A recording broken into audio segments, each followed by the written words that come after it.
We all noted how strange it looked on that day more than 2 years ago, a gray concrete machine gun firing range almost directly across the street from the colorful lights and sounds of a music festival. Rock in Rio, USA, and the Strip Gun Club were separated by South Las Vegas Boulevard and maybe a few city blocks. It's hard to remember when Las Vegas was midstream in an effort to redefine itself as a go-to spot for music and not of the casino-based Wayne Newton variety. The Electric Daisy Carnival was bringing hordes of dance fans in each year.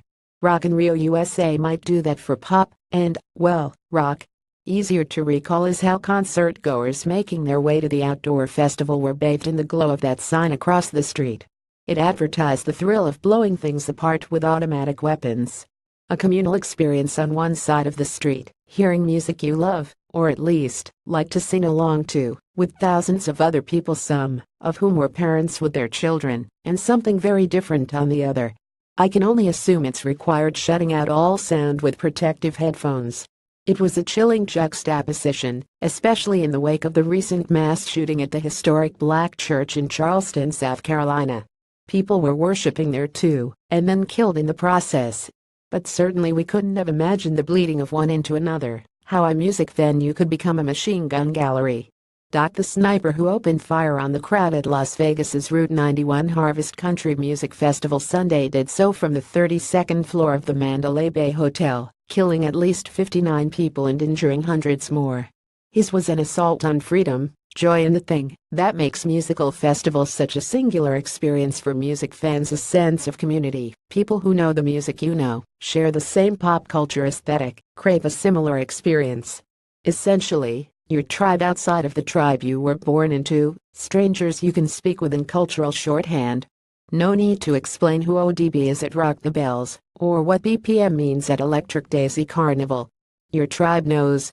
Whether it was the dust and cowboy boots of the Stagecoach Festival, or the pierced everything of Vans Warped Tour, or the fringe fests and face paint of Woodstock, the goal at music festivals since Jimi Hendrix first burned his guitar has been to converge in one spot and revel in the scene, together. You could argue that film or TV, or the performing arts also brings people together, and they do, but not in quite the same way. Music is internal, guttural, visceral, and maybe none of those things, because ultimately it's up to the listener to decide what to do with it. Pop, rap, country, and especially EDM don't come with a built-in narrative like a movie or play, not at least since music videos stopped being a thing. It's up for interpretation, and often that interpretation means it's tapped into what you were thinking before you even knew you were thinking it. That's why for music fans, attacks in Orlando, Paris's Bataclan Theater, the Manchester Arena, and now Las Vegas feel personal. There's always the question after one of these attacks, so sad that we now talk of them in multiples, about how it will change the way we do things. Will people still want to attend nightclubs, concerts, large music events in a crowded public space? No doubt, security at concerts, the awareness of law enforcement, and the way in which venues look at crowd safety and evacuation procedure will see some seismic shifts. Drugs and drinking are no longer the most dangerous problems on the festival circuit, and promoters and venues are more aware of that than ever. As for gun control measures on a larger scale, it's more likely Kanye will come out with an easy rock album before anything changes on that front.